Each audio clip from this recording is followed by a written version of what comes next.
శ్రీ గురుభ్యో నమః. జై శ్రీరామ్. సత్సంగ పరివారానికి సాదరాహ్వానం. రామాయణము, రామ మార్గం, అరణ్యకాండం,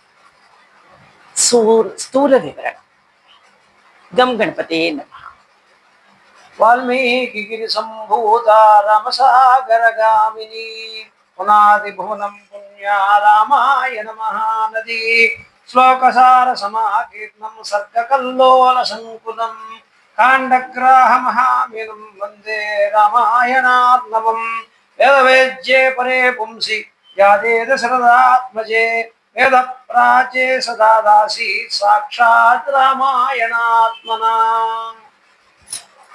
జై శ్రీరామ్. అరణ్యకాండం, స్థూల వివరణ. దండకారణ్యమంతటి సీతారాములు మునుల ఆశ్రమములను సందర్శించలేదు. అక్కడ మునులు శ్రీరాములు వారితో ఇక్కడ ఉన్న రాక్షసుల తపస్సులో ఉన్న ఇక్కడ ఉన్న రాక్షసులు తపస్సులో ఉన్న మునులను చంపి వారి ఎముకలు గుట్టలుగా పడివేసిరి. చూడు రామా అని రాముల వారికి చెప్పి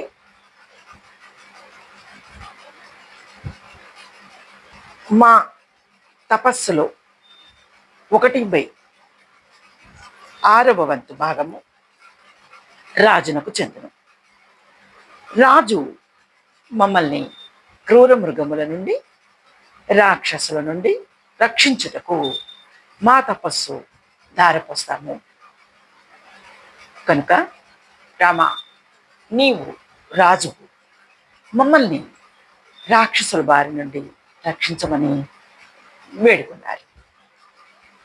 శ్రీరాముల వారు మునులతో, మా నాన్నగారు దశరథ మహారాజు గారు మిమ్మల్ని రక్షించుటకై నన్ను అడవికి పంపారు అని వారికి అభయం ఇచ్చారు. విరాధుడు అను రాక్షసుడు సీతాదేవిని బలవంతంగా తీసుకొని వెళుతుండగా రామలక్ష్మణులు విరాధుడిని సంహరించి శాప విముక్తిని కలిగించినారు. అలాగే శరభంగ మహర్షి ఆశ్రమం మరియు సుతీక్ష్ణ మహర్షి ఆశ్రమం మరియు అగస్త్య మహర్షి ఆశ్రమములను సీతారామలక్ష్మణులు దర్శించారు. అగస్త్య మహర్షి శ్రీరాముల వారికి దివ్య ఆశ్రమంను ఇచ్చింది. వైష్ణవ ధనస్సును కూడా అగస్త్య మహర్షి శ్రీరాముల వారికి ఇచ్చేవారు. అక్కడ నుండి సీతారామ లక్ష్మణులు పంచవటి చేరి పర్ణశాలను నిర్మించుకొని సుఖంగా ఉండసాగారు. ఈ ప్రపంచం ఈ పంచవటి కుటీరం వద్దకు శూర్పణఖ వచ్చి సీతాదేవిపై దాడికి దిగినది. లక్ష్మణస్వామి శూర్పణఖను విరూపను కాల్చాడు. శూర్పణఖ తన సోదరులైన 14,000 మంది ఖరదూషణాదులను రాక్షసులను శ్రీరాముల వారిపైకి యుద్ధమునకు పంపారు. శ్రీరాముల వారు ఒక్కరే ఈ 14,000 ఖరదూషణ రాక్షసులను 72 నిమిషంలో వధించారు. ఖరదూషణ రాక్షసుల్లో అకంపనుడను రాక్షసుడు రావణునికి ఖరదూషణాదులను శ్రీరాముల వారు వధించెను అనే వార్తను చేరవేశాడు. రావణుడు మారీచుని వద్దకు వచ్చి సీతాదేవిని అపహరించే పనిని తెలియచేశాడు. అప్పుడు మారీచుడు రావణునికి మంచి మాటలు చెప్పాడు.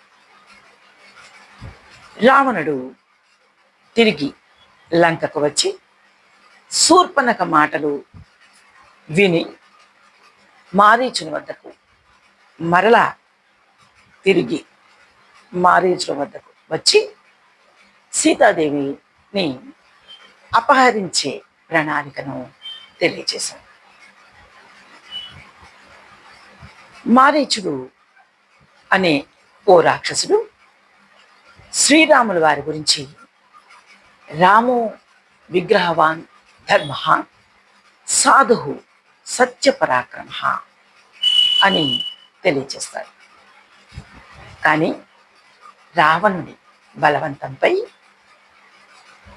రావణుని చేతిలో చనిపోవటం కన్నా శ్రీరాముల వారి చేతిలో చనిపోవటం మంచిది అని మాయాజింక రూపం ధరించి సీతాదేవిని ప్రలోభపెట్టి సీతాపహరణంకు గురి అయ్యి రామబాణంతో మారీచుడు చనిపోతాడు.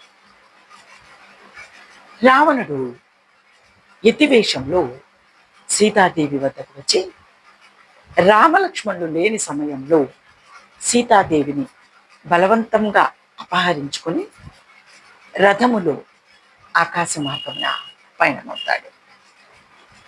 సీతాదేవి ఆక్రందనలు విని జటాయువను దశరథ మహారాజు యొక్క మిత్రుడు రావణుని అడ్డగించి రెక్కలు తెగగొట్టుకుని క్రిందకు పడిపోతాడు.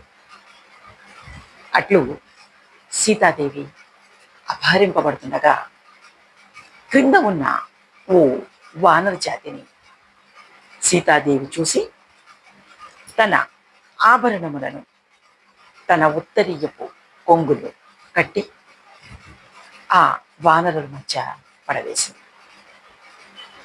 రావణుడు సీతాదేవిని తీసుకువెళ్ళి రాక్షస స్త్రీలకు వశం చేసి అశోకవనంలో ఉంచాడు. ఆ సమయంలో బ్రహ్మదేవుని ఆజ్ఞానుసారము దేవేంద్రుడు సీతాదేవికి దివ్యమైన పాయసమును రహస్యంగా ఇచ్చాడు. ఈ పాయస ప్రభావం వల్ల సీతాదేవికి ఆకలి దప్పులు ఉండవు. రామలక్ష్మణులు ఆశ్రమమునకు వచ్చి సీతాదేవి అపహరణం తెలుసుకొని సీతాదేవిని కనుగొనుటకై ప్రయత్నాలు చేసింది.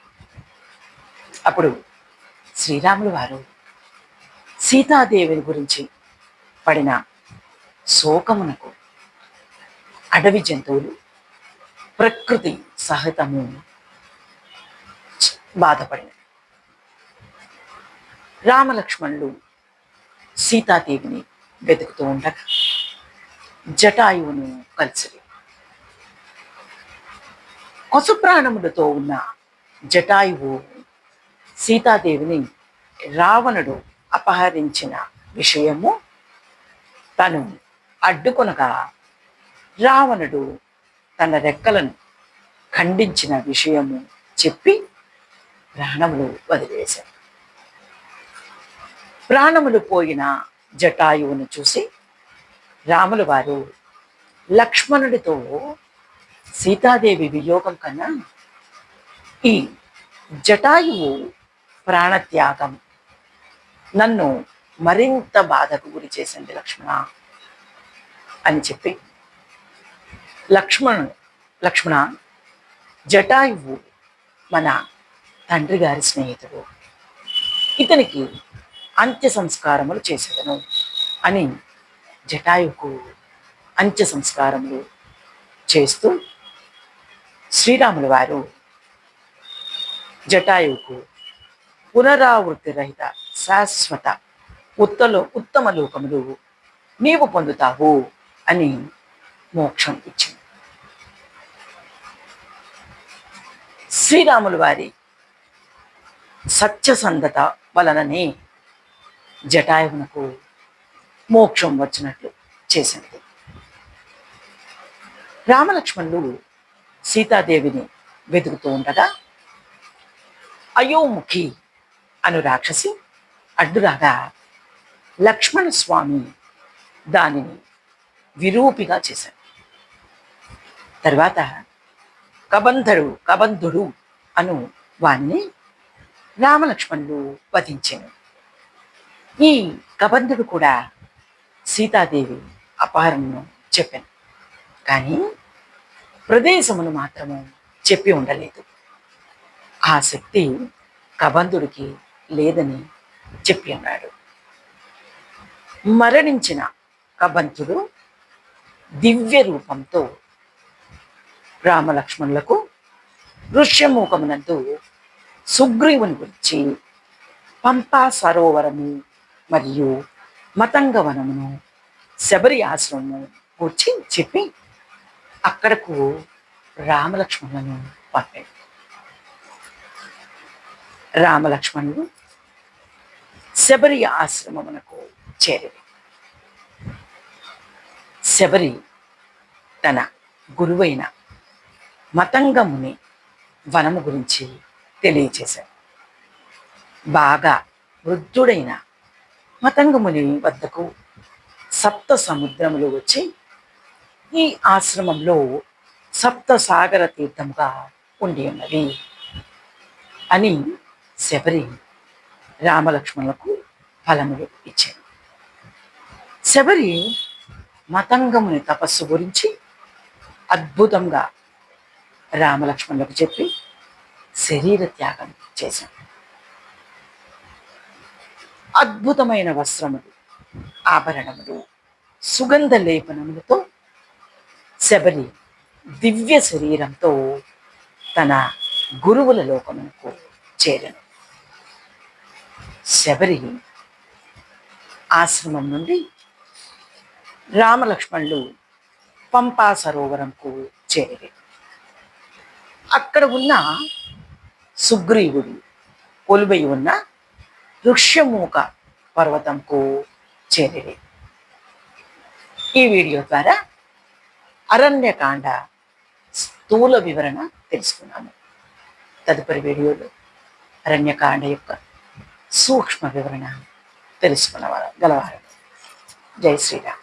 నమోస్తు రామాయ సలక్ష్మణాయ దేవ్యై చ తస్యై జనకాత్మజాయై నమోస్తు రుద్రేంద్రయమానిలేభ్యో నమోస్తు చంద్రార్కమరుద్గణేభ్యః మంగళం కౌసలేంద్రాయ మహనీయ గుణాబ్ధయే చక్రవర్తి తనూజాయ సార్వభౌమాయ మంగళం వేద వేదాంత వేద్యాయ మేఘశ్యామలమూర్తయే పుంసాం మోనరూపాయ పుణ్యశ్లోకాయ మంగళం విశ్వామిత్రాదరంగాయ మధిరా నగరీపతే భాగ్యానాం పరిపాలాయ భవ్యరూపాయ మంగళం పితృభక్తాయ సతతం భాతృభిः సహ సీతయా నందితాఖిల లోకాయ రామభద్రాయ మంగళం చక్రసాకేతవాసాయ చిత్రకూట విహారిణే సేవ్యాయ సర్వయమినాం ధీరోధారాయ మంగళం సౌమిత్రిణాయ జానక్యా చాపబాణాసిధారిణే సంసేవ్యాయ సదా భక్త్యా స్వామినే మంగళం దండకారణ్యవాసాయ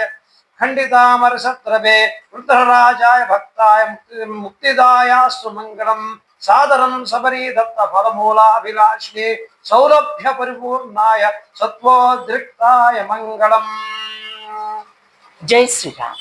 యదక్షరపదభ్రష్టం మాత్రాన్హీనం చేత్ భవేత్ తత్సర్వం క్షమతాం దేవనారాయణ నమోస్తుతే కాయేన వాచా మనసేంద్రియైర్వా బుద్ధ్యాత్మనా వాక్ ప్రకృతే స్వభావాత్ కరోమి యత్సకలం పరస్మై నారాయణాయేతి సమర్పయామి.